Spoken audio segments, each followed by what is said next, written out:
Okay, so Benedict, tell me when you see that we are live. That's what I'm checking. I don't see anything yet. I think we're live. Yes, I think we are. we are. Yes! Welcome everybody.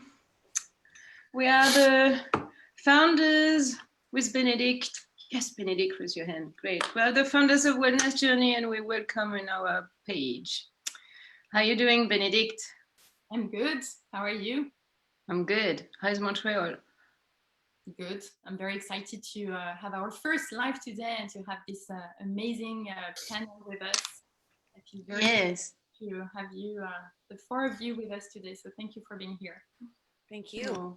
You're welcome. Thank you. So why we are here? It's a good question.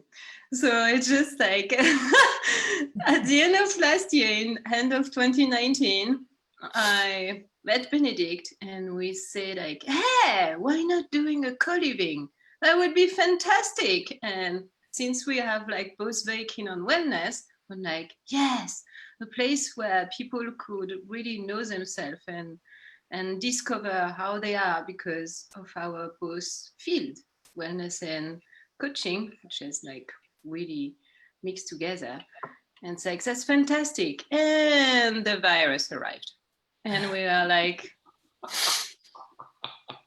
Surprise. yeah, surprise. And we were thinking like, yeah, maybe it might not be the right time to buy a place in foreign country. No.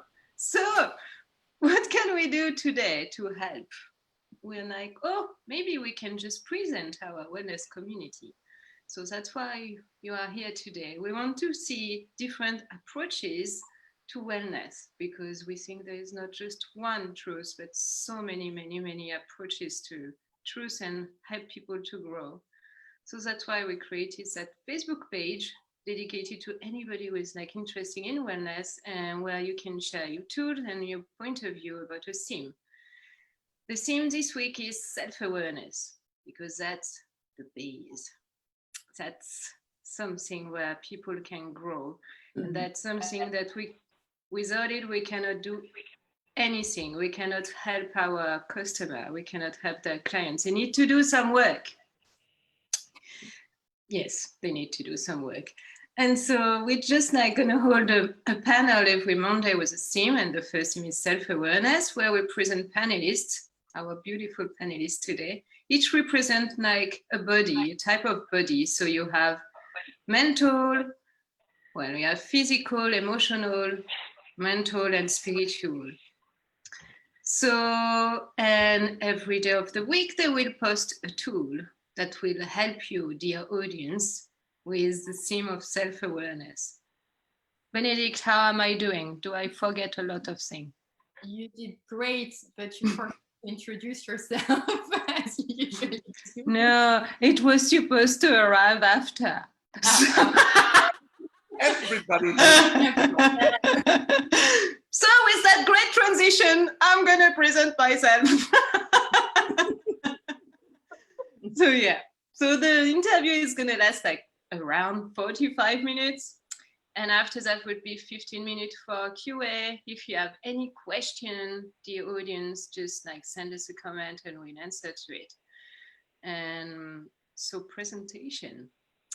I'm Fred, and I'm the founder of Senzia. It's a co-founder of Senzia.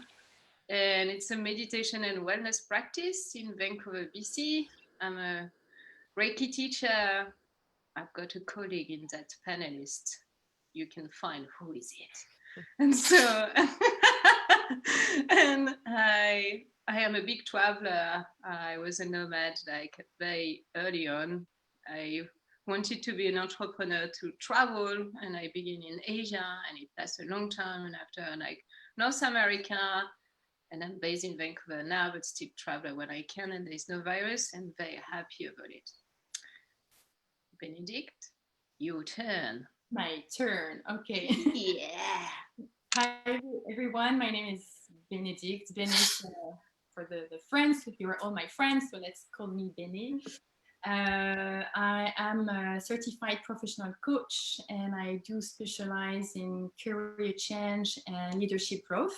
I'm currently based in Montreal, and I love traveling as well. I'm currently living in a co-living, hence the beautiful idea of doing a wellness co-living someday. I've met Jonathan actually here in that co-living, and Crystal among one of my different travels back in Guatemala. So that's it about me. Fred, Yes. over to you. Thanks, Benny. And now the moment that everybody's waiting, the introduction of you guys. So, who are we? Who do we have today? So for the physical body, we have Amy Holland, who is an Armantine in North Vancouver. Hi, Amy. Welcome. Hello. And how are you doing, Amy?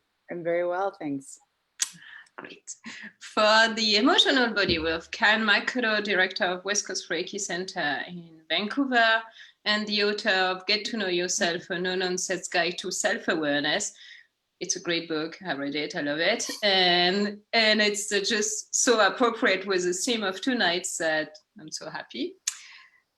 Mental body, we have the great Jonathan Ginter, business coach in Montreal. Hi, Jonathan. Hello. Happy to meet you. And last but not least is for the spiritual body with Crystal Penrose, founder of Kokoleka Collective in Hawaii. Hi, You pronounced Crystal. it correctly. Thank you so much for pronouncing it correctly. The first one ever. I'm so happy. I was like not sure, and I don't like to, just like torture words. Even with French accent, it passed, but still. So thank you. So let's begin. First question for everybody. What does self-awareness mean to you? And how do you apply it to your business? And we're going to begin with you, Amy. Well, it's something that I thought a lot about even before today. Like I said in our introduction before, I've owned a clinic for 12 years. I now work with 18 people. They're all individual contractors. So before that, it was smaller. It was around 10 or 12 people. But I certainly notice when people have a lack of self-awareness, largely around behaviors and sometimes boundaries. Boundaries are a huge one with clients. I only have ever let go, really like fired one person in 12 years. And it was because he was a loud talker. And I know that sounds crazy. I know it sounds crazy, but it really was a thing that affected everyone. Like from the moment he came into the front door and all day long, you knew exactly where he was and you knew exactly what he was thinking because he was just like, had a, like a voice, like a microphone. And it was crazy. And so that was an important lesson I learned early on. I think I'd only had the clinic maybe for like a year and a half, maybe 2 years. And so things like that, when you work with somebody like that, those things are very difficult to change. What I said later on is like, I felt like it was like asking him to change the color of his eyes. Like if people don't have a self-awareness around voice modulation, or I mean, this is just one example, of course, or, boundary setting where they're like regularly talking too much about themselves, talking too much to a client who's coming in and paying you, $110 for an hour, and you decide you're going to talk the whole time. You make that decision for them when they're coming to see you.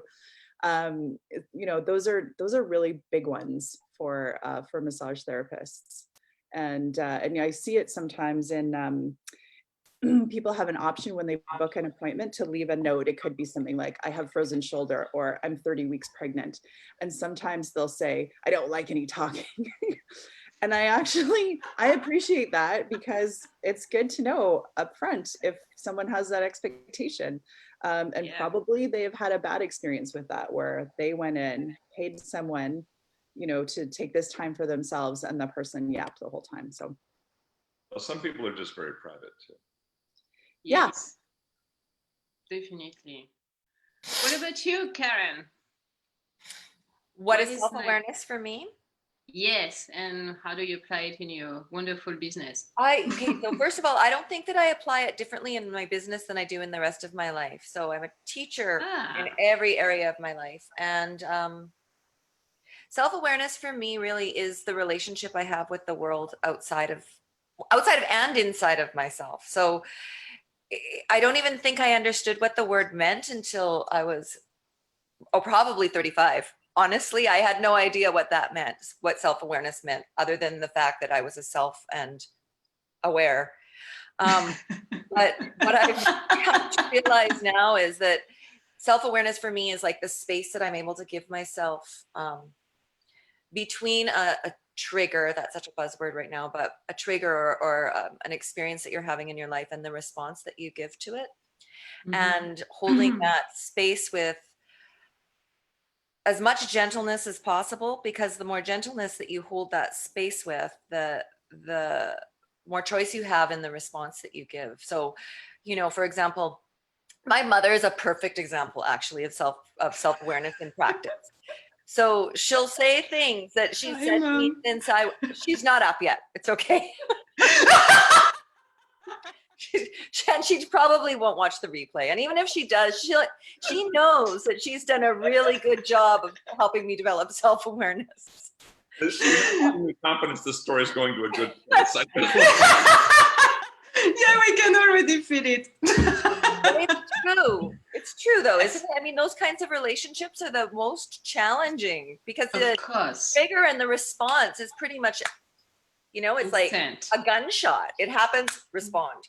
And so, yeah, you know, my mom has little things that she'll say, oh, I know what it is. One of the ones she does is she'll call me, you know, like a month in advance of something that to me seems rather small, like dinner with my brother and sister-in-law, and want to know what appetizers we should have and where she should get the groceries, and, you know, will my nephew like this? And if he doesn't, should we get that? And my automatic response to that is a wall. And for me, self-awareness is allowing myself and allowing my mom a bit of space around the whole interaction. And rather than getting really snarky with her, taking a breath in and going, really, how important is it that I have my way in this situation? What would really be so challenging for me if we did just make the grocery list that is for 6 weeks down the road right now? And honestly, it's given me so much space in all areas of my life, not only with my mother, also with my students, also with the clients on the table, because it gives everybody a little bit of breathing room, and then everybody has a little more choice as to where they're going to go next in life. So it's a matter of, like just saying, you said boundaries too, to have a that would be another way to put it. Yeah. So it will be just having like also the boundaries, this, as you say in class too, is not like a wall to like where nobody can penetrate you. It's a space where you can grow and have like growth. Yeah, and I kind of see boundaries for me, honestly, not as something that keeps other people out. It's something that gives me a little bit more space for myself, so that I don't feel crowded, and I'm able to breathe and then make compassionate choices for both myself and the person I'm interacting with, because those are nicer interactions. I see. How about you, Jonathan? What is self-awareness for you, and how do you apply it in your business? Let's put it this way. For me, self-awareness means not being surprised. Interesting. Most of the time, if my reaction to something is surprising me, that's not good.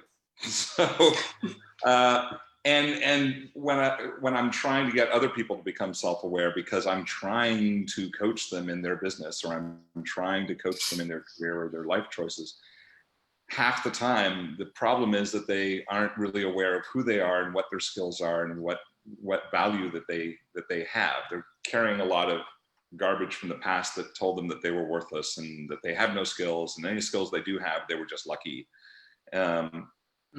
And so a lot of what I have to work on is getting them to recognize who they are, so that they are not surprised by the fact that they are able to do this thing, or they're not surprised by the fact that they can have success in this area, or that this person is reacting to them in this particular way.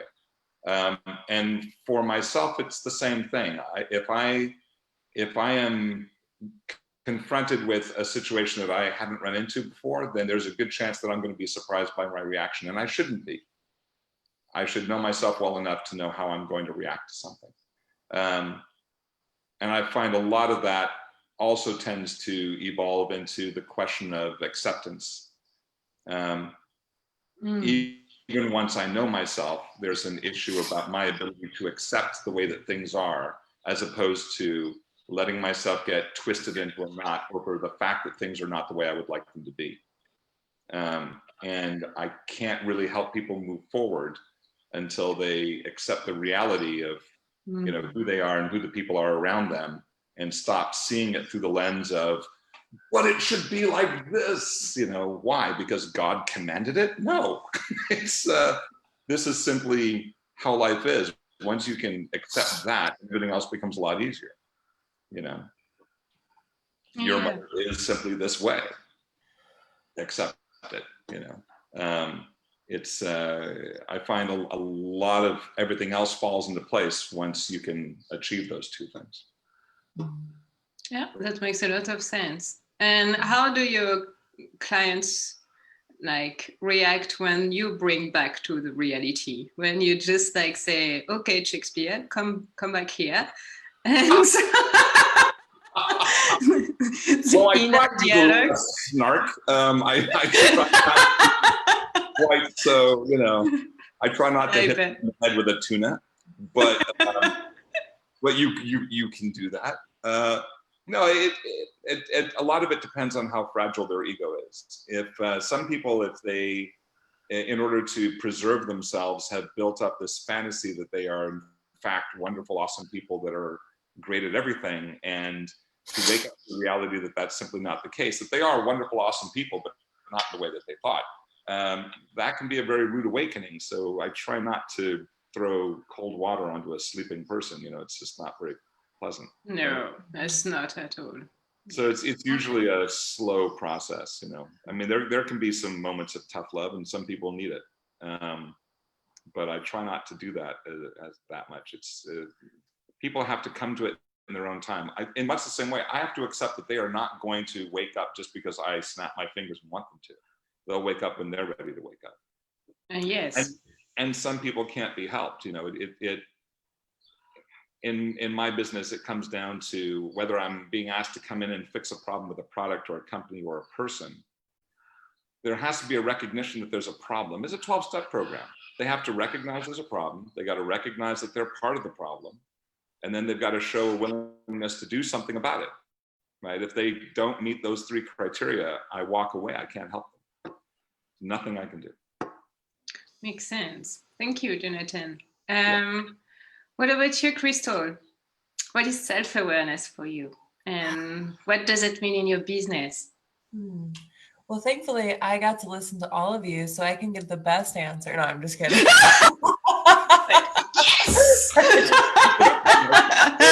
had a little bit more time to get my brain kicking this morning. I really love breaking down the word awareness. Like, I like breaking down words. It's really fun, especially lately with so much time in my hands.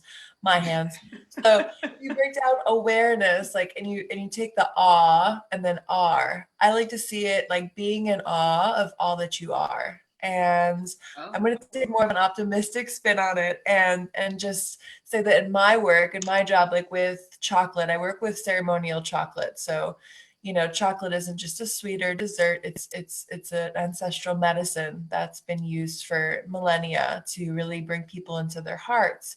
And so my job, you know, serving people chocolate, holding loving space for them, is to, basically allow them to sort of see, and as Ram Dass would say, have loving awareness of everything that comes up, whether it's a shadow or a light aspect of themselves. And what I really I really love Brené Brown's work because, you know, with everything, I know she's been around for a while, and I'm so glad she is, because of everything with shame and vulnerability. And I think the reason why our culture lacks, you know, especially American culture lacks a lot of self-awareness is because of the shame that exists around our shadows.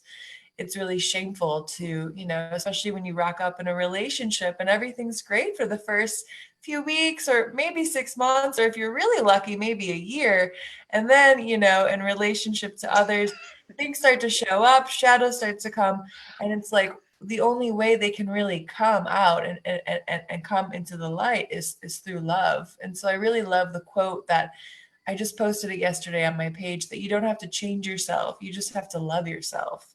So it's like these aspects of self that are coming up into our awareness, all of them. It's like, it's just our job to love them.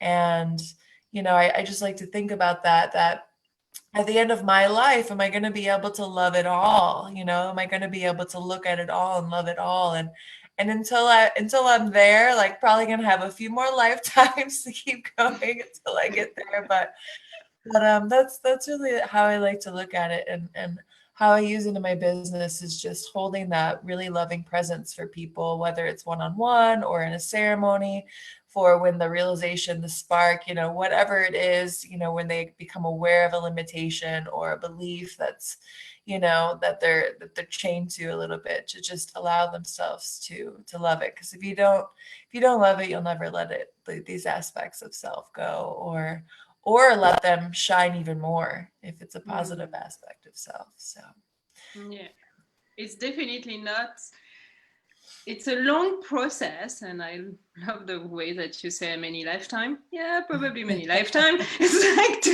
to just accept and all part of yourself, and the shadow working is a big part of that. It's like not refusing, not putting back in the earth, and just like accept all facets of your personality. And sometimes there's some part where I wish it would be different for me, but that's not that. So yeah. Let's go to another question. So what is the last discovery that you made about yourself? And who wants to answer first can raise their hand. Jonathan, you didn't raise your hand, but I think I'm going to begin with you. I'm not surprised. All right. Sorry, beautiful smile. That's why. Last thing I discovered about myself.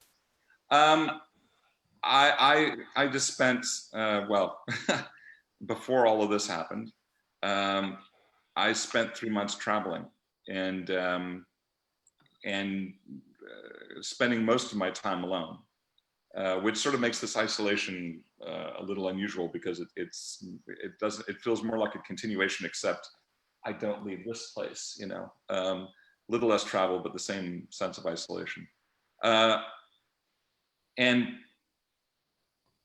most of my life, I've been in company, in relationships, or, you know, I always had people in my life that were very close to me and that shared my space and shared my life with me. So I think the thing I've most discovered about myself is the extent to which I need to be isolated, or the extent to which I need to be alone. I don't actually miss having people around as much as I thought I would, which I don't think is necessarily a bad thing. It doesn't worry me. It just means that I sort of enjoy the introspective moments more than I thought I would. And I think it's the incessant need to have people around prior to this was really just me not wanting to be alone with my thoughts, you know? Yes, definitely. I can see that. I felt like in that pandemic. It's all over. It's a bit like the same for lots of people with, like, for me, it was more like I felt that I was in empty chamber, and every part of my life was like coming like in front of me as the screen. Is like, do you want to keep that? Are you sure you want to keep that after the pandemic? Are you really, really sure that it like follow your values and give you joy. But everything was like feeling more intense, like way more intense. And it was like a place where I had to look at it. I didn't have a choice. So yeah. Well, last year I sold my condo and sold off almost everything I owned, and I reduced myself down to just 2 small carry-on bags, and that's now the scope of my life. That and my guitar. That's it. That's all I own. Yeah. But so I already sort of gone through that, and my ex-wife would tell you that I'd been in that process for some time, you know, sort of cutting off different parts of my life or cutting off different things out of my life that just, you know, measuring the relative importance of things. What do I want to give my time to? And a lot of stuff just got thrown out. But my mom would have told you she was rescuing stuff out of my trash for a long time when I was a kid. Why are you throwing this away? Because, you know, I don't know. Never play with it. Oh, lots of moms today. I love that. What about you, Crystal? Is there like something recently that you learned about yourself? Yeah. That you would like to share? Jonathan, I feel like we're passing ships in the water. I like just finished traveling for the last 11 years, just like full-time travel. And I just landed in Hawaii and in Kauai to be exact. And what I've really learned about myself lately, you know, there hasn't been any normalcy, you know, in my life. Like there's a routine that changes up every month, every few months, you know, because when you pick up and move, things shift, you're in a different time zone, a different reality. And so for me, like this whole like chop wood, carry water deal, you know, like just the everyday mundaneness of life, I've realized that I enjoy it so much and I missed it so much. To go water the garden, or, oh, baby, you want me to sweep the kitchen? Yes, I would love to sweep the kitchen. You know? And that's been my recent, you know, like my recent discoveries. I find so much. I actually get so much. I get as much like psychic development or self-development or self-awareness from sweeping as I do meditating in a retreat in silence for 10 days. And I think that's really something that that is medicine for a lot of us, you know, that we can find the magic in the mundane. And it's just like a perspective shift, because it's this, you're still in a flow state when you're sweeping, as same as when you're like dancing or juggling or whatever, you know. It's a really beautiful thing to just, you know, be just a human, just be a human sweeping my kitchen. It's such a wonderful miracle. So that's been something that I've been really enjoying lately, and it's only been a few months. So check back in with me next year and let's see. My several jobs in life were physical ones, you know, and I would come home and have all my creative energy for music or poetry or something else because I spent all of my day just zoning out and doing physical work. And then my life switched over into much more mental work and in technology, and I would come home exhausted with no energy left. Yeah. All my creative energy had been spent. And you know, so there's a lot to be said for physical labor. Oh, definitely. How about you, Karen? What is like the last discovery you made about yourself? Well, I don't know if that I would say that there's anything particularly new, but the solidified how important structure and practice is in my life, but particularly structure. And that if I don't have a structure, things get a little weird. So I really like to have a 1, 2, 3 step in my life that I can come back to. Yeah. Which is basically a practice. But that doesn't necessarily mean meditating, just like Crystal was saying. It means having a place to lean into and to hold you up when the world gets a little bit chaotic. So exercise is important to me. Drinking water is important to me. meditating is important, but just having a structure to support me that I don't have to think about, you know, you just come back to it and it's there to hold you up, and it's, yeah, it's a structure. And until I was definitely in my 30s, I thought I hated structure, but man, I like it. It's great. Structure's good. It's good. You agree, Crystal? Structure is good. Yes, Karen, what's your star sign? What's your sun sign? I'm a Libra.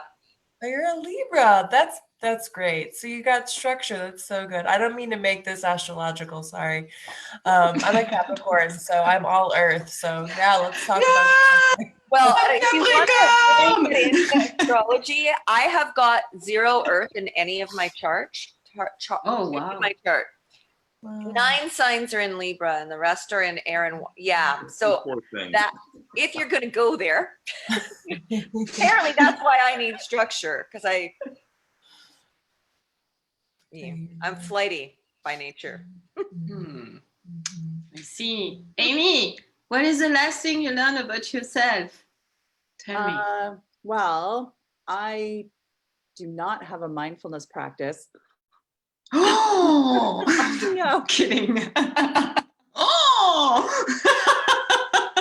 I know, and I know that I ought to. I mean, I think as Crystal and Karen were saying, you can find sort of meditation in, you know, in mundane, you know, household chores or going for a walk in the forest or something. So I definitely have that, and I feel that. But I was having a conversation yesterday with a friend, and I was saying, you know, those weeks in isolation, because we're just started back to work last week, those weeks in isolation, I said, I can't believe how short a day is. It's so short. And she said, oh, it's funny because I'm actually finding it to be really long. And she's had a mindfulness meditation practice for maybe 10 or 12 years. I think she's 20 minutes every single day, and sometimes 20 minutes twice a day. And she says that she has found that to be very helpful for her. And she says she actually can feel like she can slow time down because of that. And yeah, it was interesting to me, because for some reason, I think I really I seem to try to avoid having a mindfulness practice when I know that it would be really good for me. The resistance, we know that one very well. I always think I'm just on the cusp of doing it. Like, you know, things are going to slow down. And I mean, things just slowed. They're never going to slow down like well, hopefully not, you know, like the last 9 weeks. And, you know, if not now, then when? And nope, I didn't do it. I still didn't do it. Yes, well, yeah, that is like you talk about the meditation in the mountain. The Japanese is all about that. I think it's called samu. It's a meditation in motion when they just garden and like do the gardening, wash the dishes. Like in their culture, they will not think about having somebody else cleaning their place. Well, I guess at some high stratosphere people they would, but it's a practice. It's a practice of gratitude also. I think yes, Jonathan. Well, I think anyone who puts on music and dances around, or anyone who takes a hot bath, anyone who goes for a long walk, you know, welcome to your meditation practice. You know, welcome to your mindfulness. Yes, exactly. You know, I think we tend to put a lot of terms around it that people think, oh my God, I don't do that because I don't. Yeah, you do. We all do. We all find those moments when we're alone with our thoughts and no one else is bothering us. We just have different ways of doing it, and some people feel very uncomfortable calling it a mindfulness practice. It just sounds too, you know, new agey. But yes, but everybody does. Yes. Everybody does. Yeah. So I guarantee you have a mindfulness practice. There is something that you do to de-stress. You know. Yeah. You see, Amy, like Jonathan is like showing you like something about yourself with like mindfulness and removing some guilt too. It's like, yes, you do a mindfulness practice. Love it. I don't mean to force Amy into a mold or anything, No, I do. No, that's what I was saying. I think maybe I probably could benefit more from something that has more structure and that I did daily. But I do resist structure as well. I need it and I resist it. That's the weird thing that happens there. I see. And okay, one more question. Benet, we continue? Yes. So what advice you would give to our audience for them to know themselves better? What will be the first step to know themselves better for people who don't know much about self-awareness? So yes, is there somebody who wants to begin first? Yeah, I'll start. Go. So the problem that I end up having to deal with first with most people is people don't know what choice they need to make in life. And that really comes down to they don't know what they really want, right? And so you get people who are constantly sort of in this paralysis of weighing pros and cons. I don't really know, but maybe, but my friend said this and this other person said that. I really respect them. And so I will tell people there's a very simple way to make those sorts of choices and to know yourself better, which is to stop thinking. Logic is not your friend. Logic is a tool. And it's the kind of tool that can be a weapon. So you can easily use logic to talk yourself into something and to talk yourself out of things. And people often talk themselves into very bad choices, talk themselves out of making right choices. So logic is not a useful way to process your life. So you turn that off. And then the second thing I want them to do is to turn off all emotions about it. I don't really care how they feel about these choices. Because again, emotions are not your friend. Fear is the strongest emotion. Anger and resentment and vindictiveness all tend to control our decision-making. So I don't want people to make the choice that they are happiest with. I want them to make the choice that is right, right? So turn off your emotions. And what you're left with then is your intuition, is your instinct, your gut, which is ultimately you. That is the truest expression of what is right for you and what you believe. So I usually have to prepare them to say, look, what your intuition is going to tell you to do is often going to be scary, surprising. It may not be the choice that's going to make you the happiest, but it will be the right choice that will take you to the right thing. And so all it simply requires that you have the courage to step past how you feel about a choice and what you think of it, and simply follow what your intuition is telling you. The number of people who have failed through second guessing themselves is ridiculous. It's a constant problem where people's first instinct was the right thing that they should have done. But no, they went and did this other thing instead. So that would be my biggest piece of advice. Does anybody wants to say something about what Jonathan said or add something to it? I do. I had the feeling you did. No, well, I understood everything that Jonathan was saying and makes sense. I would add that before you can do any of those things, you need to become aware that there is even a choice. And sometimes people don't even know that because they're so quick to react. Yes. They don't even know that there is a choice. And so a step I might add to everything he just said prior to that is to take a bit of a breath and give yourself a space to see that there are even choices before you recognize that there is logic and emotion and everything attached to it. Just, recognize that there's a choice rather than just immediately punching yourself in the face. Or a lot of people, yourself in the face is usually the way it manifests for me. I don't know how it manifests for others. It's actually the first chapter in the book that I wrote. It's called Notice, and it's just like notice what is happening. Just notice. So important. Yeah, no judgment, none of the rest of it. And of course you're going to judge it. So then notice it, then notice that you're judging it. Be kind to yourself. Go, okay, I judged because that's what I do. And then move on. Rather than going through this whole freaking charade that we have going on in our lives. It's like, oh, now I'm doing that again. Punch myself in the face. Oh, now I got to punch myself in the face for punching myself in the face. And then you never get all of the wonderful ideas that Jonathan just presented to us because you're stuck in this vicious. It's people telling me, when I start presenting options to people, and they say, well, there's nothing else I can do. Really? What about this? What about that? Oh, no, but those are impossible. I get that word a lot. It's impossible. Why is it impossible? Well, because I've never done that before. And, but so-and-so might not like it. So, does that person own you? What are you talking about? Or no one else has ever done that before. Has anyone else ever tried?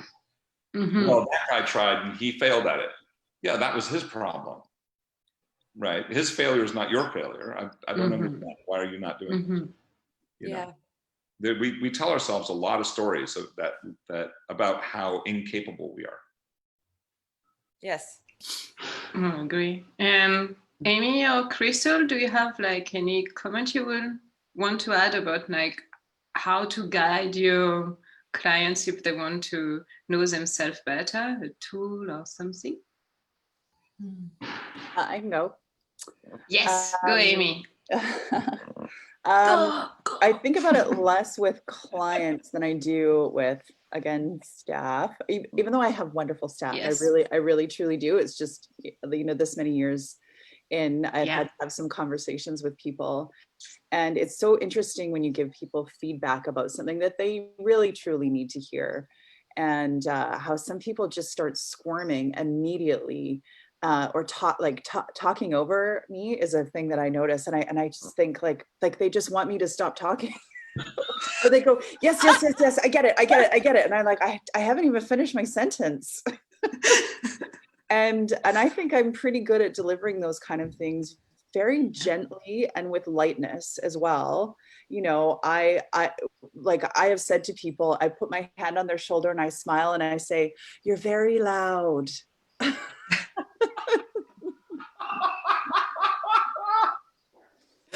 I've done that. I mean, I'm talking about the same thing again, I realize, with loud people, but I've said that to clients as well when they're on, people get really animated and they get really riled up when they're talking. And again, I'll say, "I don't know if you know, but you're yelling." Interesting. And then, more important things like big personality things, and I try to remember if someone is giving me feedback to not just put up a defense right away, and remember that it's probably really hard for this person to say what they're saying to me right now. And it took a lot of bravery for them to say that, and just really, really just soften and take a breath and try to take that in, because it's probably very important, especially if it's coming from somebody who's quite close to you. Yeah, I was taught to do a critique sandwich, to say something nice and, compliment them on something, then bring up the thing you'd like them to correct, and then finish up on, but I'm sure that you can do this, and, I'll be there for you, and say something positive at the end. Yes, I teach as well, and I definitely utilize that in teaching. I love that it's called a critique sandwich and not what it used to be called anymore. Yes, I was like, this is not how I could it. That's not the name that it's better. It's way better. Thank you. I don't remember what it used to be called. Maybe you guys can tell me after. I'll tell you later, Karen. Okay. How about you, Crystal? Is there a thing that you would like to add? Yeah, I would say for somebody who's just starting out, maybe resistant to new practices or maybe open to new practices, but I just would say wake up and notice. Like when you first wake up in the morning, there's a lot of things talking. It's like your subconscious mind. Like when I wake up, I mean, just watching this video the other day of this really high level Kundalini teacher, and she just I really loved her transparency. She's like, most days I wake up and I catch myself in some really nasty thoughts. Like, you suck. Why are you you know, so it's like, notice how you're feeling. Notice your body. Like when you first wake up, is your body like, oh, you know, what parts of your body are feeling, you know, stuck or stagnant or sore, you know, because the body talks, you know. And I would also say to notice yourself before your morning coffee. Yes. Yes. Because as soon as we, you know, when we first wake up in the morning, I feel like that's when we're our most vulnerable, tender, you know, real selves, and that's when we're the most impressionable. So, you know, that's a really good time to do a practice like journaling or going for a walk, walking the dog, or, you know, just really allowing that soft space when you first wake up to show you and to listen. Yeah, that's a very, very good advice. And I agree with you, like the morning is like the place of vulnerability, and vulnerability is a place where you learn way, way more about yourself because you're not guarded. So that's where the yummy stuff is. Sometimes a bit painful, but that's worth it. Benedict, I think it's your turn. So much for sharing all of those great insights. I love, you know, the fact that we can gather 4 great people like you coming from different cities, backgrounds, universities as a whole, and talk about one same topic and find some common ground. So it's great. And I really appreciated you know, talking about the fact that self-awareness is actually very simple. It is accessible to everyone. You know, whatever you do during your day, there's a reason for which you do it. When you decide to take the bus to go to work, it's because maybe you have the chance to read a book on the bus. But someone else would actually walk there because they need to be outside and feel their body. We're all different, but all those tiny, small things actually have a reason and have a lot of information for you to get to know yourself better. And like you all said, it is a lifetime job. So whatever, you know, you are on your self-development path, whatever age you have, whatever is going on with you, it is something definitely you're going to have to do throughout your life. And Fred started by saying, you know, it's all about practice. You don't create a change by just practicing one thing one time and expecting that, you know, everything is going to change. No, you need to practice it again and again. So thank you for all of that. We do have some questions. Check that out. So it's Karen, you talked a little bit earlier about boundaries as a buffering space more than walls. Could you elaborate a little more around that? And all the other speakers, you're more than free to jump in as well. Can you ask the question one more time? Create boundaries, creating space more than walls? About boundaries as a buffering space more than walls? Yeah. To be honest, I'm going to tell you the truth. This is something I just discovered for myself not that long ago, which is crazy. Well, it's not crazy. It's just the truth. Yeah, for me anyway, and well, I believe that most of the world, boundaries, even when we talk about boundaries between neighbors or between countries or between anything, it's to keep something out, right? I don't think necessarily think about so much about what's inside of those boundaries. And so recently I realized that it was because of dating, because dating is my best teacher. And I had this boundary that I had put up, and it was because I was pissed off and I was like, get out of my space.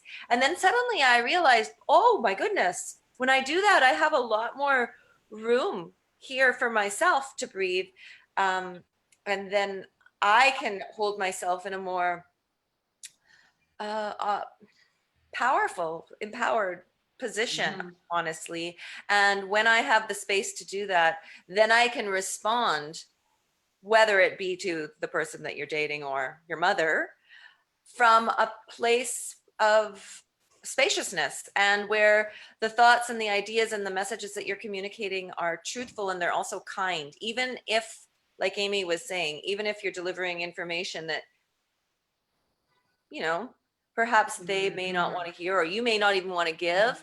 If you're doing it from a place of spaciousness or with breath involved, generally it comes out more gently, and you can have a more honest interaction with that person, because you're not trying to keep them out. Rather, you're just trying to give yourself space to breathe. Does that make sense? It's just really a difference in perspective, honestly. And something else is that you can, depending on the size of the space you're in, that boundary can be massive, but you can also shrink it down and just, it can be really close into your body, but still you'll have the same amount of spaciousness. It's just that quantum physics, I guess, is maybe what it is. No, I don't know. I'm just pulling that out of my butt. I have no idea about quantum physics, but you know what I mean. Like, things expand and get smaller, but the sense of spaciousness stays the same. So the more you practice it, the more you are going to be interacting with other people and the world from a kind and honest and authentic place. Did that answer the question? I guess so, yeah. It's like telling the world what your needs are. No. Actually, it's not. It's not even good. It's telling yourself what your needs are, and your needs are to identify yourself and your own space. And this is my space. This is for me. And that means that maybe somebody has a request of you, or maybe has something that they need from you, or maybe you have told yourself that the world needs something from you, and that makes your space encroach even further into you. And then suddenly your body starts doing weird things, and your mind starts doing weird things, and then your emotions respond to it, and then your interactions with the world become less pleasant usually. And so it's more about giving yourself the space to know A, who you are, B, how you might react, and C, just to breathe, so that when people do have requests of you, you can give them an honest yes or no answer so much. Does that make sense? It's a measure of self-respect. It's definitely a measure of self-respect. Yeah, it's ultimately, when you're setting a boundary, what you're really saying is, look, I don't mind, you know, sharing my bathroom, but you're not sleeping in my bed, you know, and you're not going into my closet and wearing my clothes. You know, there are, when you put it into physical terms, do you mind if somebody invades your home? Okay, do you mind if they invade your kitchen? What about if they invade your bathroom? What about your bedroom? What about your closet? Everyone has a point where they go, okay, no, that's ridiculous. That's a bridge too far. All right, why is that a bridge too far? Well, because it's a lack of respect. Yeah, exactly. When you're setting a boundary, you're saying, this is what's important to me, and this is what's not important to me, right? And I'm basically asking people, and sometimes not asking, them to respect me and respect the things that are important to me. And when somebody goes trampling across that boundary, you can't stop them, but you can say, okay, that person has no respect for me. So, yeah, thank you, goodbye.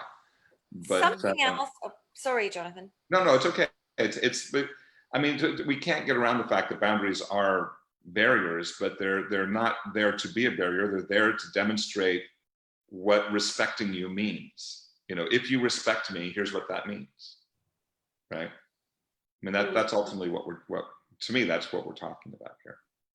You wanted to add something, Karen? Yes. Yeah, well, I was just going to add to that I've been teaching Fred's and my students and my other students, all my students, that we have boundaries in ourselves too. Hey, we cross our own boundaries all the time and go, oh, I know I said I was going to do this, or I was going to do that, or but doesn't matter because so-and-so needs this, or that makes me uncomfortable. And we cross our own boundaries all the frickin' time.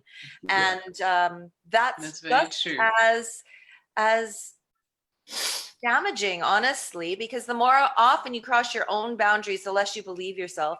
The less you believe yourself, the less likely you are to take action on something that's maybe something that would be really wonderful for you. I know this because I cross my own boundaries all the time. It's like, yeah, we will do. Yes. I really love that the space that you're talking about. For me, it strikes me at like giving you space to act instead of reacting. And like, so you basically, you're grounded and you will do some things that follow your value instead of just reacting fast to something, and having that space of self-respect, like Jonathan said. And I really like that. So Amandine, thank you for the question. Oh, yeah, that was Amandine? Yes, you know Amandine too. I've never met her really, but have I? No. Hi, Amandine. Okay. She hosts an event like at our center. Maybe we can quickly finish on this one before leaving the call. Crystal, you talked about the idea of a shadow self and how to learn love through that. So Amandine, again, is very curious about that. Yeah, I mean, I'm so curious what she's curious about. Like for me, doing shadow work, like the biggest game changer for me was to basically do it in relationship. They say now, like a lot of teachers will say, if you wanted to get enlightened before, you went to a cave, you meditated for 20 years and you come out and you're enlightened and you teach people. Now, if you want to become enlightened, whatever, or more aware of yourself, get into a relationship. Try that one. See how that goes. And so I would say for me, the greatest teacher in doing shadow work is being in a relationship. Also, second place I would say is having a business partner. So you two, Fred and Benny, you guys are in for a nice fun adventure. You get to love each other through your shadows. And then the last one is attempting. Now I'm going to say attempting because I've been there, to change your diet. So. Oh, yes, that's a big one. And so I just think when the mirror is so, you can't turn away, you can't hide whenever, when we're in those situations, that's a really good time to do shadow work. And that's a really good time to practice looking at aspects of self that are, it's like, wow, I didn't know that was there. And just looking at it with love and learning how to hold space for others when those aspects, come out in a loving way, instead of like, you're being stubborn again. It's like, oh, I noticed that you're being stubborn, or, just using observations rather than judgments or blaming or complaining or shaming. And so I don't know if that answered the question. I guess I just gave 3 ways to go into it, and one way to have more love throughout it. But yeah. Well, thank you so much. Thank you. We're coming to the end of our call, so I'd like to thank you all for your Thank you. Thank you, everybody. That was awesome. Lovely to meet you guys. Lovely. Yeah, it was so nice hanging out with you all. And thanks for holding it down in the masculinity area today, Jonathan. I appreciate it. Very well. Testosterone in the room. Yeah. Thank you, everybody. So I think we're just like, we did great, huh, Benny? You see that? Yeah, not bad, I guess. Well, not bad for the first one. Thank you. That part I was not really sure about. And so we just remember to our audience that you're gonna post some tools on the page about self-awareness, and we'll begin with you, Amy. You are the big one for tomorrow. So on the physical, and then it's gonna be Karen for emotional, then Jonathan for mental, and Crystal for spiritual. So every day you're gonna learn something new. Yeah. But no more Great. To create self-awareness for you guys who are watching us. Yes, so we're gonna say goodbye, and we'll see you very soon. And if you want to contact any one of you, of course, there is your info on the page. You're welcome to tell more about like what you are doing, it's a place of share and community. So it's your page too. Awesome. Okay. See you guys. Bye. Have a great day. Bye-bye. Bye. Au revoir.